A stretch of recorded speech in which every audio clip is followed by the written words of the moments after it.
নমস্কার।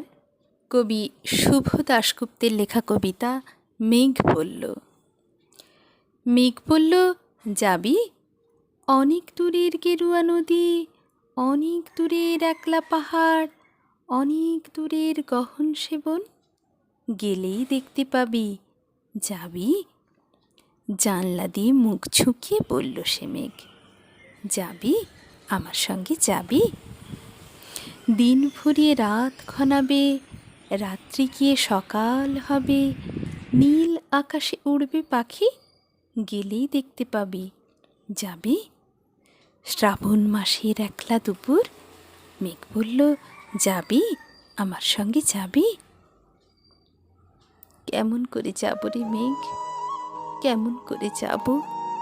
নিয়ম বাঁধা জীবন আমার, নিয়ম ঘেরা এধার ওধার, কেমন করে নিয়ম ভেঙে এ জীবন হারাবো?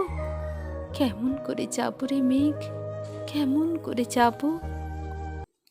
মেঘ বলল, দূরের মাঠে বৃষ্টি হয়ে ঝরব, সবুজ পাতায় পাতায় ভালোবাসা হয়ে ঝরব, শান্ত নদীর বুকে আনব জলোচ্ছ্বাসের প্রেম, ইচ্ছে মতন বৃষ্টি হয়ে ভাঙব, ভেঙে পড়ব।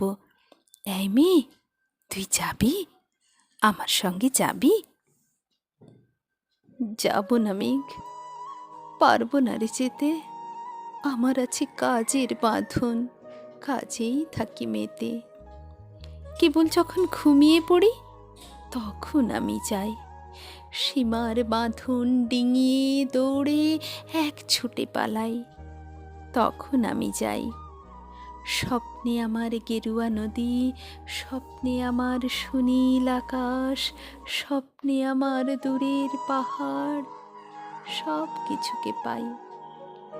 জাগরণের এই যে আমি কৃতদাসের মতন, জাগরণের এই যে আমি এবং আমার জীবন, কাজ অকাজের সুতোই বোনা মুখোশ ঘেরা জীবন।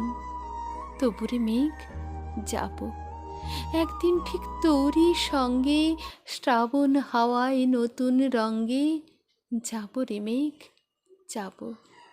সেদিন আমি শিমুল পলাশ ভিজব বলে যাব, পাগল হাওয়ায় উতল ধারায় আমায় খুঁজে পাব। যাব রে মেঘ, যাব, যাব রে মেঘ, যাব।